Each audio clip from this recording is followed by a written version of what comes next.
Aquelas pessoas, elas só perceberam o que estava acontecendo quando veio a onda e as engoliu.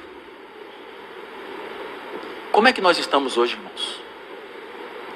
Será que nós estamos hoje envolvidos com tantas coisas que a gente está ficando desapercebido? Que a gente está perdendo o discernimento?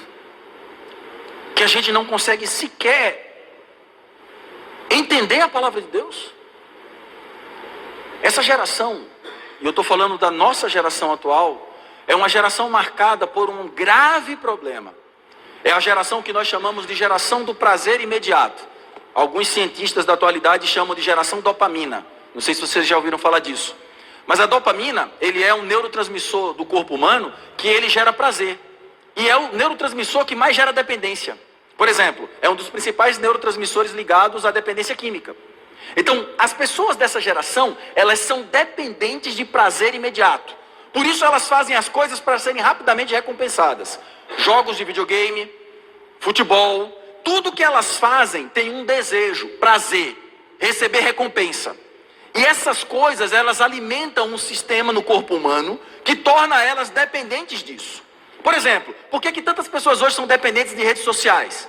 De serem aprovados pelos likes nas redes sociais? Porque elas têm um sistema de autodependência nelas, que provoca uma necessidade de realimentar isso todos os dias. A ciência chama isso de geração dopamina, a geração do prazer imediato. Essa geração é a maior geração de desapercebidos da história da humanidade. Pessoas incapazes de enxergar o que está na frente do nariz delas. Por quê? Porque estão ocupadas demais. Porque estão envolvidas demais com muitas coisas. Elas conseguem ouvir muitas vozes ao redor delas, mas elas não conseguem ouvir a voz de Deus. Isso é muito sério. Então, essa é a primeira vez que o Senhor fala essa frase: quem tem ouvidos, ouça. Querido irmão, querida irmã, não esteja desapercebido nesse tempo. Esteja atento. A volta do Senhor está eminente. Eu creio seriamente nisso. O tempo da nossa redenção é chegado. E nós precisamos estar atentos. O Senhor tem sido muito misericordioso conosco. Segundo aspecto, ou a segunda vez que o Senhor fala essa frase. Agora abramos nossas Bíblias em Mateus capítulo 13, versículo 9. Mateus capítulo 13, versículo 9.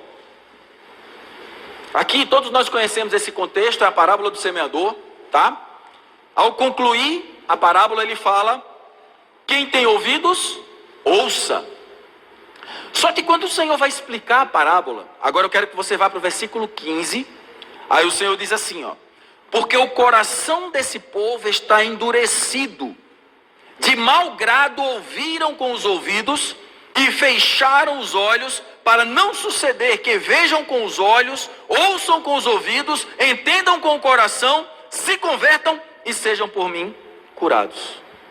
Eu queria chamar a atenção para a parte inicial desse versículo. Ele diz assim: porque o coração desse povo está endurecido. Só que a palavra grega para endurecido nesse versículo, a melhor tradução dessa palavra é gordo. Essa é a melhor tradução. Porque o coração desse povo está gordo. E a etimologia dessa palavra, ela traz um significado de extremamente confortável. O que o Senhor está querendo dizer com isso? Esse é outro mal dessa geração. É uma geração que busca conforto. É uma geração que não quer luta, que não quer sacrifício, que não quer passar por dificuldade. É um coração gordo. E aí ele diz assim, ó: e essas pessoas de coração gordo que buscam conforto, eles de mau grado ouvem. Nesse tempo de pandemia, irmãos, o Senhor revelou muitos desses corações gordos, que são aqueles que trocam a comunhão real, que é a comunhão viva e presencial, por comunhões digitais. Onde, hoje eu estou cansado, vou acompanhar a reunião pela internet. Eu não sei qual a sua percepção. Para mim é incomparável assistir uma reunião, primeiro que eu nem gosto, mas reunião via internet e estar presencialmente na reunião. É incomparavelmente diferente. Esse coração gordo é um coração que busca conforto. É um coração que quer sempre estar tranquilo, que não quer passar por dificuldades. É o coração que primeiro vai negar o Senhor no dia de uma situação de dificuldade. Porque o prazer e o conforto dele vem na frente de todas as coisas. E isso daí é sério, por quê? Porque nós hoje vivemos uma crise também muito séria no meio dos filhos de Deus, que é a crise entre necessidade e prazer. Você vive por causa das suas necessidades, ou você vive para buscar prazer? Olha só, aquele texto que nós lemos de Mateus capítulo 24 sobre os tempos de Noé, diz assim, que as pessoas comiam, bebiam, casavam e davam-se em casamento. O que tem de errado nisso? Tem alguma coisa errada em comer? Tem alguma coisa errada em beber? Tem alguma coisa errada em casar? Não. Mas o contexto ali, ele aplica essas coisas como sendo para o prazer pessoal. Aí, a comida que antes era para matar minha fome, agora é uma comida que eu busco para ter prazer nela. Então, eu preciso ir num restaurante muito do requintado para comer uma comida muito diferenciada, porque eu não vou matar minha fome, eu vou ter prazer. Você consegue perceber a diferença? É aí onde nós começamos a ser enganados. Nós não somos mais aqueles que simplesmente fazem as coisas porque a gente entende que o Senhor cuida das nossas necessidades. Nós nos tornamos aqueles que precisam trabalhar mais, que precisam suar mais, que parece que nada do que a gente tem, e por mais que a gente tenha, nunca nos satisfaz. E aí nós tornamos o nosso coração cheio de gordura, gordo. E sabe qual é outra característica de um coração gordo? Você pode perguntar para o seu cardiologista. Ele se torna um coração insensível, um coração incapaz de ser tocado. Isso é outra questão muito séria. Por isso que nós precisamos ouvir o que o autor de Hebreus fala, quando ele diz, Hebreus 3,15, hoje, se ouvirdes a sua voz, não endureçais o vosso coração, como foi na provocação. Nós precisamos orar todos os dias ao Senhor, irmãos. Senhor, me dá um coração amolecido, me dá um coração sensível, me dá um coração capaz de ouvir e de perceber a palavra do Senhor, a voz do Senhor. Louvado seja o Senhor. Vamos agora para a terceira vez que o Senhor usa essa frase. Quem tem ouvidos, ouça. Isso está em Mateus capítulo 13, versículo 43. Bem aí, pertinho de onde você está. Mateus capítulo 13, versículo 43. 13, 43. Esse contexto é o contexto da parábola do joio e do trigo. Todos nós conhecemos também, tá? E aí o Senhor finaliza dizendo assim, ó. Então os justos resplandecerão como o sol no reino de seu Pai. Quem tem ouvidos, ouça. Agora eu quero pegar um pedaço da explicação que o Senhor deu sobre a parábola do joio. Vamos agora para os versículos 40 a 42. Aí mesmo de onde você está, voltando um pouquinho.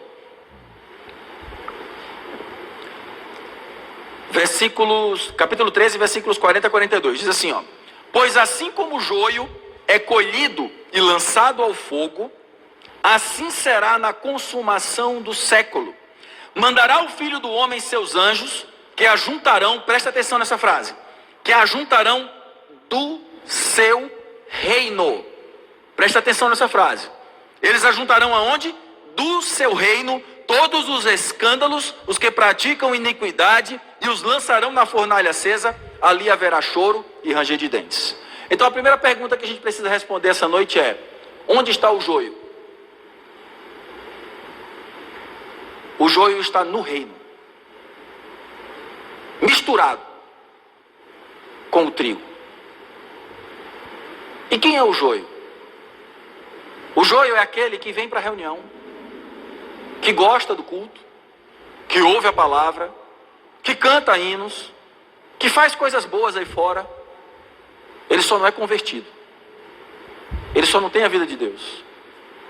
Ele é convencido. mas ele não é convertido.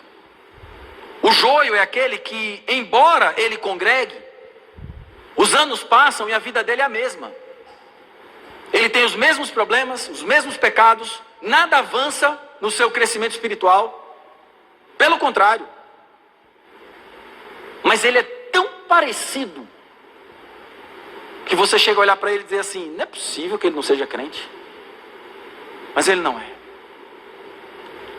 Porque se você pegar um trigo e esfregar, o grão do trigo fica na sua mão. Se você pegar um joio e esfregar, não fica nada na sua mão. Porque o joio não tem nada dentro dele. Ele só tem aparência. Ele parece trigo, mas ele não é trigo. E eu vou dizer uma coisa com muita dor do meu coração nessa noite. Existe uma massa monstruosa de joio no meio do povo de Deus. Pessoas, ou que nasceram em lares cristãos, ou que passaram a buscar a igreja por causa dos seus problemas, ou que